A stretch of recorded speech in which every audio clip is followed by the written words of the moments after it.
Mga katotohanan tungkol sa Panagbenga Festival, ang Flower Festival ng Baguio. Alam mo ba na ang Panagbenga Festival ay isa sa pinakakulay at pinakasikat na pista sa Pilipinas? Ang salitang Panagbenga ay galing sa wikang Kangkanaey na ang ibig sabihin ay panahon ng pamumulaklak. Ito ay ginaganap tuwing Pebrero sa Baguio City na kilala bilang Summer Capital of the Philippines.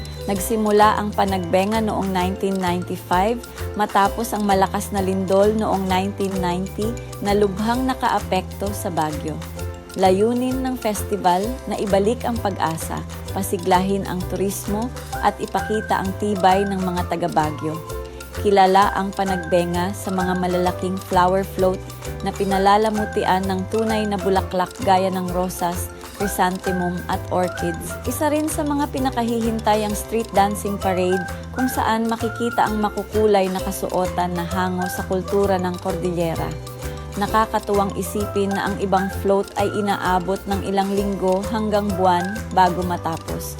At kakaiba ang Panagbenga dahil halos buong buwan ng Pebrero ito ipinagdiriwang.